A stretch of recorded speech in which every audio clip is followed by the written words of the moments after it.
Mense het so nodig om van tyd tot tyd net bietjie rustig te raak en weer te kyk in jou geestelike lewe waar jy is en wat belangrik is. En ons kom by die laaste van hierdie kort reeksie, in die laaste 3 vrugte van die Heilige Gees in Galasiërs 5. Here, dankie vir hierdie kosbare tydjie, waarin ons by U kon sit en U stem hoor, U Gees beleef en ons op U instel. Dankie vir vandag, dankie dat ons dit nou weer kan doen. Amen. Ons lees Galasiërs 5, natuurlik vers 22 se laaste woord en vers 23. Die vrug van die Gees daarteenoor is liefde, vreugde, vrede, geduld, vriendelikheid, goedhartigheid, getrouheid, nederigheid en selfbeheersing. Getrouheid, nederigheid en selfbeheersing. Ons het 'n uitdrukking in Afrikaans wat sê 'n man se woord is sy eer. As hy sê hy sal iets doen, dan sal hy dit doen. Hy het nie nodig om 'n eed af te lê en te sê ek sweer ek sal dit doen nie. As hy dit sê, sal hy dit doen. As 'n verhaaltjie in die Tweede Wêreldoorlog van 'n soldaat wat sy vriend dodelik verwond was en toe hulle het gevlug voor die vyand en toe hulle terugkyk sien hulle die vriend wat besig is om te sterf, maar hy's in die vyandelike vuur van die vyand. En die een soldaat sê vir sy bevelvoerder, ek moet teruggaan na hom toe. Die bevelvoerder sê, is jy mal? Jy kan nie teruggaan na hom toe nie, hy's sterwend en hulle gaan vir jou doodskiet, en dan is daar nog een minder van ons. Hy sê, ek moet net teruggaan. Die bevelvoerder sê, jy mag nie teruggaan nie. Maar ongeag die bevelvoerder se bevele, hardloop die man in die vyandelike vuur in en hulle skiet en hy kom tot by die vriend. En hulle kan sien hoe hy by hom kom en hoe hy met sy kop op sy bene sit. En die volgende oomblik word die man lam en hy lê hom neer en hy hardloop onder hierdie geweldige vuur weer terug. En toe hy terugkom by sy makkers, sê sy bevelvoerder vir hom, en toe, dit het niks gehelp nie, ek het vir jou gesê, hy sal sterf. Hoekom het jy dit gedoen? Hy sê, sy laaste woorde het die moeite werd gemaak om terug te gaan. Hy sê vir hom, wat sy vreeslik belangrike woorde het hy gebruik, dat die moeite werd was om terug te gaan. Sê sy woorde was, ek het geweet, jy sal kom. Wanneer ons voorneme maak, dan kom ons belofte na. En 'n mens kan nie help om te dink aan beloftes wat ons maak. Ons doen dit teenoor ons huweliksmaats, natuurlik as ons trou, en verskeie kere informeel, maar van die formele kere is een wanneer ons lidmate van ons kerk word. En ons sê, ek beloof om getrou te wees in die kerk se aktiwiteite. En dan met tyd taan dit. Later gee ons nie meer om nie. Ons maak ook 'n verskoning in die beginnaand, maak ons nie eens meer verskoning nie. En ons wat daar is, kontak nie meer is die persoon nie. Getrouheid beteken, as ek sê ek sal dit doen, dan sal ek dit doen. Getrouheid. Nederigheid. 'n vriend op die universiteit het altyd gespot en gesê van sy boek wat ons moet koop, my perfekte nederigheid en hoe ek dit bereik het. 'n kollega het 'n ander een daaroor vertel. Hy vertel van 'n man wat 'n medalje gekry het omdat hy nederig was. Toe draai die medalje en toe vat hulle dit weer weg. In nederigheid is daar 'n stukkie swakheid ook. Dis dalk al 'n bietjie bangerige mense. Die woord in Grieks beteken egter, hy praat van 'n gentle giant. Ek is iemand wat sterk is, maar ek werk mooi met mense om my. Ek het hierdie stukkie van 'n hond en hierdie verwese katjie en hoe die katjie aanvanklik bang is, maar hierdie hond, ten spyte van sy grootte, hy kan die katjie met een hap vernietig, werk hy mooi met die kat, wen hy sy vertroue en is hierdie kat veilig by hom.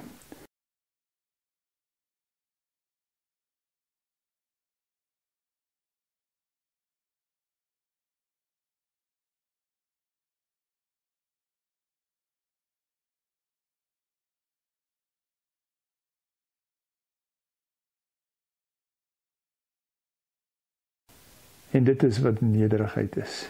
Nederigheid is om nie swak te wees nie, maar in my sterkte mooi te werk. Ek sal nooit vergeet nie, in 'n vorige dorp waar ek predikant was daar 'n oom gewees, 'n baie suksesvolle boer. En ons sit in kuier in hulle sitkamer. Die kinders was nog buite gewees. Ons kinders is toe pas eers teen was maar skool toe gegaan. En hulle kom in die sitkamer in en dis waar mense maar som net hallo sê vir die kinders. Die oomblik toe ons kinders in hulle sitkamer instap, toe staan hy op. En hy stap na hulle toe as hy elkeen van hulle gegroet het. En dit was so elke keer wat ons by hulle gekom het. Nederigheid kan jy natuurlik nie in jou eie lewe meet hoe nederig jy is nie, dan gaan jy jou medalje verloor. Maar nederigheid kan ons meet aan die nederige mense om ons. Met hoeveel nederige mense omring jy jou? Want dit gee vir ons 'n aanduiding van die tipe mense wat ek in my lewe toelaat. Soort soek soort. En dis die mense wat ek graag wil hê op my moet afgee.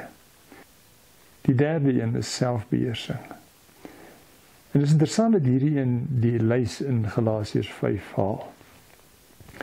Want selfbeheersing is iets wat ons maar mee vrede maak. Dit is deel van ons lewe. Ons het voornemens van dinge wat ons wil doen en dan doen ons dit nie. En dis maar hoe dit is. 'n Mens is maar 'n mens. En dit mag moontlik my eetgewoontes wees. Ek het allerhande voornemens oor wat ek gaan eet en hoe ek gaan eet en hoeveel ek gaan eet in my geval. En dan gebeur dit nie. Of in my oefengewoontes. Ek weet ek moet meer oefen.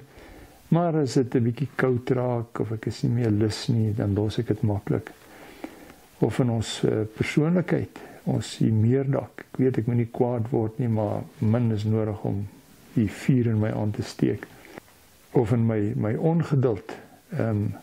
Ek het nie beheer oor my reaksie as iets my nie aanstaan nie. Dit mag wees in my Bybelstudie dat ek goeie voornemens het hoeveel tyd ek met die Bybel wil spandeer, maar as ek weer sien, is die Bybel laaste op die lys van goed wat die dag aandag gekry het. Vir die Bybel is dit egter veel groter as dit. Ons selfbeheersing is 'n aanduiding van wat in ons geestelike lewe aangaan. En as die Gees beheer van my lewe oorneem, is dit die een plek waar dinge verander. Waar ek dinge doen, omdat ek weet dit is reg, ongeag hoe ek voel daaroor.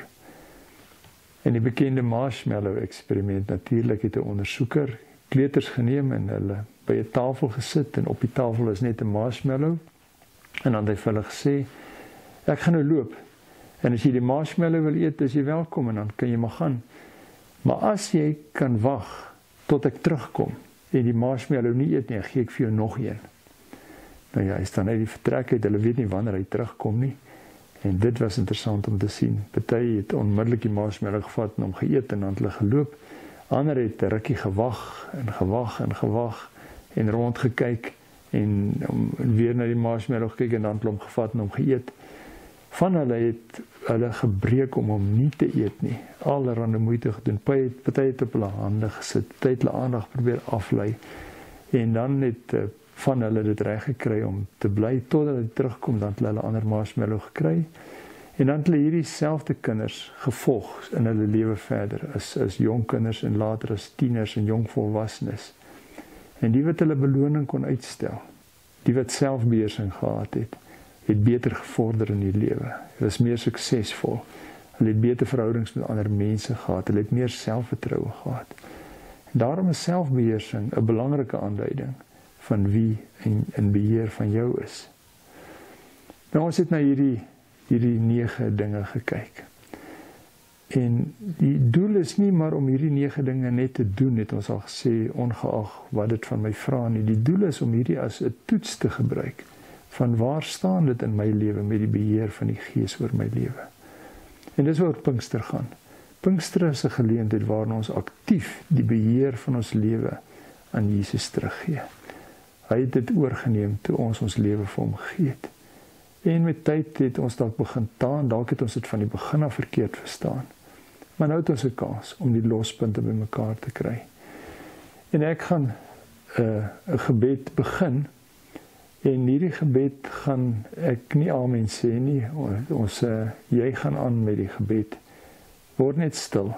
Praat met die Here, deel met hom hoe dit lyk in jou lewe met hierdie 9 vrugte.